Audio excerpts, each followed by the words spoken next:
On everyone. This upcoming season, we are going to ride on the shoulders of our big three, right? LeBron James, Anthony Davis, and Russell Westbrook. Many people don't want to see Russell Westbrook on this team. Many people want the Lakers to send him home or bench him or do whatever. The thing is we're not good enough to do that. You at least have to try to make it work. To be fair, these three only had, 22, 23 games last season. It's hard to really gain that chemistry, gain that, figuring it out in such a small sample size. Health is going to be the biggest factor with this team. If we have a healthy, dominant Anthony Davis, a healthy, dominant LeBron James, and then if Russell Westbrook can just be effective. We don't need him to be, MVP, superstar Russell Westbrook. Give me 15, 5, and 5 with 3 turnovers a night, and we're good. As silly as it sounds, 3 turnovers, it's just Russ. He's always had high usage. He's always turned the ball over. It's just his game. You can't foolishly think he's just going to all of a sudden turn into Chris Paul and just never turn the ball over. But if he can limit his turnovers, set the screens, buy into the system that Darvin Ham is going to put in place, I think this team could be very good. I'm not saying that they're a contender. I'm not saying anything like that. But I think this team could be very good. And if these three can figure it out, then come playoff time, I'll take my chances against any team in the league. If these three can figure it out. Anthony Davis is the ultimate mismatch. LeBron James is LeBron James. And Russell Westbrook, as much as people like to trash him and say what they want to say, the guy is still a star player in this league. It's recency biased at its finest. He was a terrible fit. But the game that he didn't have anybody, what did he do? He put up 30, 14, and 15.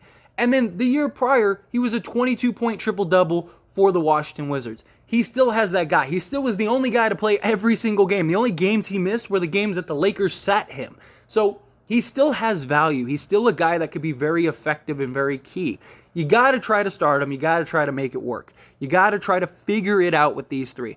These three, especially LeBron James, he's one of, if not the greatest basketball minds ever. He's got to sit with Darvin Ham. He's got to sit with these guys, and they have to find a solution, whatever that solution is, to try to win. Look, we all wanted the narrative last year of Russell Westbrook comes to LA and they win a championship. And it wasn't that. It was a disaster. But we're younger. We're going to be super fast, super, athletic. Defensive schemes need to be spot on. We do have guys. Of course, we're small on the wing, but we have size down low, which is how we won the championship the year prior, in 2020. And then on top of that, we have great point guard play. I enjoy our guard play. I think that that's great. We got other guys like Walker and Reeves who's got some size at the 2. And, Walker very likely plays the 3 spot. Got a 6'10" wingspan. So I think we're good. Every team has flaws. Every team has holes. Every team has something that could be better on that team. No team is a perfect team. And so the Lakers just need to exploit their advantages and try to minimize their disadvantages as much as possible. I mean, that's every team's job, right? And I really think Russ is going to have a better year. It can't be much worse than it was last year. But last year wasn't just his fault. A lot of people like to pretend that, if we didn't have Russell Westbrook, we would have won the championship last year. It's not the case at all. Russ was a problem, but he wasn't the problem. There was a multitude of things. Frank Vogel did nobody in that team last year no favors. We were terrible defensively. We didn't have a problem scoring last year. We put up 114 points per game, as terrible as we looked offensively. And we were giving up, 120. We were one of, if not the leader in fast breaks, pace, and fast break points. I know pace, we were, I believe, number 1 in pace last season, which is probably going to be the trend again this year. And that was with an old team. Imagine how good we're going to be this year with this young team and Russ just getting ahead of steam, with all these young guys spread out on the wing stuff. I think we can be a very good team. I think if the big three can figure it out, but it primarily is Russ. You know what you're going to get with LeBron James. You know what you're going to get with Anthony Davis when he's, playing the level of Anthony Davis. You know what you're going to get with those two. The biggest question mark and concern is Russell Westbrook because of fit. But people act like he's just this terrible player. He's not. It's just, can we get the most out of him? Last year, for example. All we kept hearing is, we just want Russ to be Russ. We just want Russ to be Russ. Yet, you basically 90% of the game, had Russell Westbrook just relegated to standing on the corners and, just being a spot-up shooter and stuff.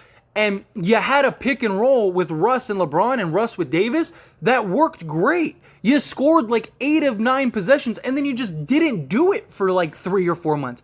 Darvin Ham is not going to be that coach. If he finds something that works, he's going to capitalize on that, and he's going to use that as much as possible to maximize as much as possible. And the way you look at it is like, hey, we're going to keep doing it until you can prove you could beat it. When you prove you could beat it and you could stop it, then we'll figure something else out.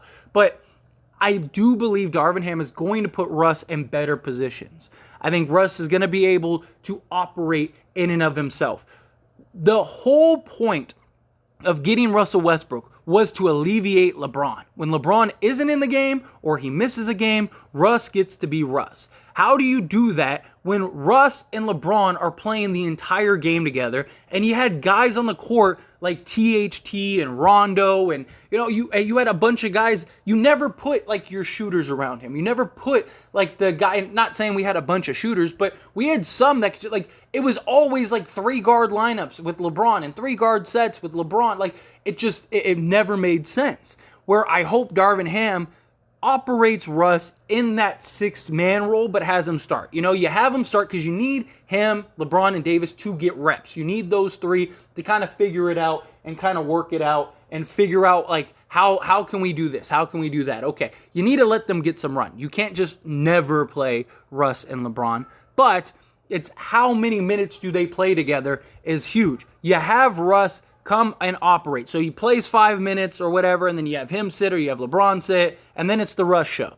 And then, you just basically just keep flip-flopping their minutes. And then if Russ is good and effective, then you have him finish the game. If he's not, hey, man, you're having a bad night. It's okay. It happens. Come on down. Let's get this W. We'll get back at it on the next game, And the beauty is at least Russ seems willing to buy in.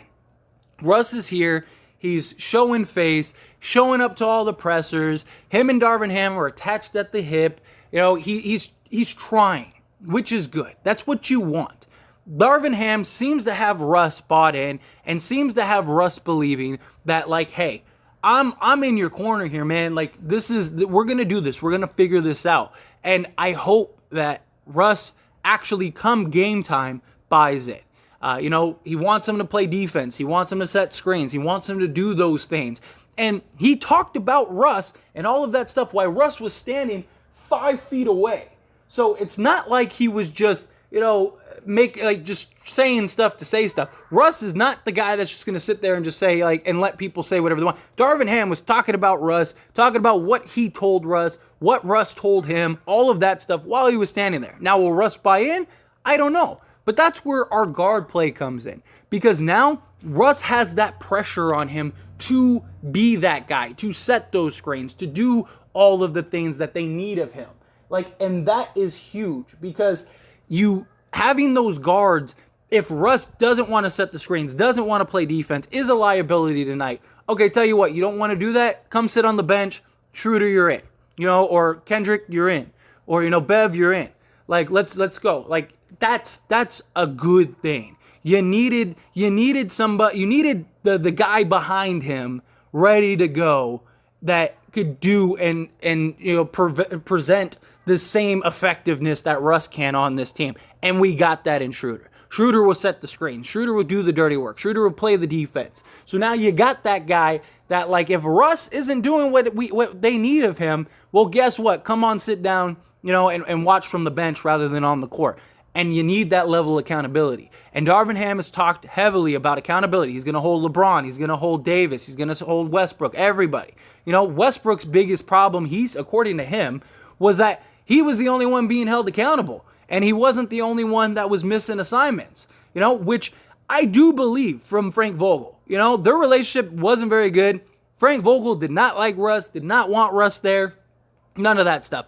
Frank Vogel was afraid to tell LeBron anything. Frank Vogel was afraid to tell AD anything. So I could see him telling Russ something. Here's the thing. The organization is giving the keys to Darvin Ham. The organization is backing Darvin Ham, which Vogel didn't have. Frank Vogel didn't have the backing of the Lakers. The Lakers would have shipped him out as soon as possible if they needed to. I mean, they did. So Darvin Ham knows I'm going to be here longer than probably all of you guys. So I have the backing of the organization. They trust me. They'll let me make the decisions. Whatever I want to do, that's what I'll do. So guess what?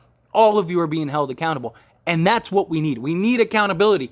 And we got guys like Patrick Beverley. And that's why Patrick Beverley is so key to this team. Because you got a guy who not only can the coach hold everyone accountable, but you got a player that is going to hold everyone accountable and isn't afraid to tell LeBron to go F himself, isn't afraid to tell Davis, you suck. Like, he's not, like, that's what you need. You need that Draymond, that Dennis Rodman, those guys that just, they do the dirty work and they have no problems blowing up in the locker room. That's what you need. But all in all, I think Russ, if he can put himself in a position to be more effective, if Darvin Ham can do him some favors and allow him to operate the way you need him to operate, you know what you're getting with Russ.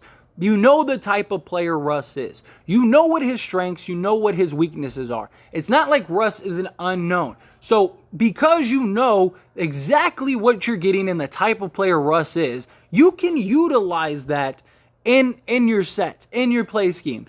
Whether it's operating him as the sixth man, whether it's, allowing him to get ahead of steam in the 4-out 1-in offense, putting him in that corner where he's, shoots like 55% from three, allowing him to be in the dunker spot where he can, where he can be the point of entry and then either kick out or get to the hoop if it's one-on-one. Like, there's ways to make Russ very effective. It's just, can they do it? Will he buy in? That's the biggest question. But anyway, as always, this is a discussion, so I want to hear from you. Let me know your thoughts and opinions down in the comment section below. What do you think? Do you think Russ is capable? Do you think he's not? Do you think this team's going to be good? Do you think they're not? However you feel about the situation, I would love to hear your thoughts and opinions. Let me know down in the comment section below. Quick little shameless plug, everyone. If you enjoy my videos and commentary here on this channel, As It Stands Lakers, then check out the link down in the description below and go subscribe to As It Stands. Believe it or not, As It Stands was the first channel. If it wasn't for that channel, this channel would never have existed. Because of the success of that channel, it led me to want to create this Lakers channel. So do me a huge solid. If you're not subscribed over there, go check that out. Go subscribe over there. I talk all things sports, all teams, things like that, not just the Lakers. So if you just enjoy my commentary and want to hear me talk about other things, or you just, are a fan of other sports and other teams, go check that out. I promise you will not be disappointed. That being said, hit that like button. Helps me out a lot. Lets me know you enjoy these types of videos, and I truly appreciate it. If you're not subscribed to the channel, hit that subscribe button, followed by the bell notification. Stay up to date with all things sports. Join this wonderful community and all of our discussions. I'll see you all in the next one. Thank you.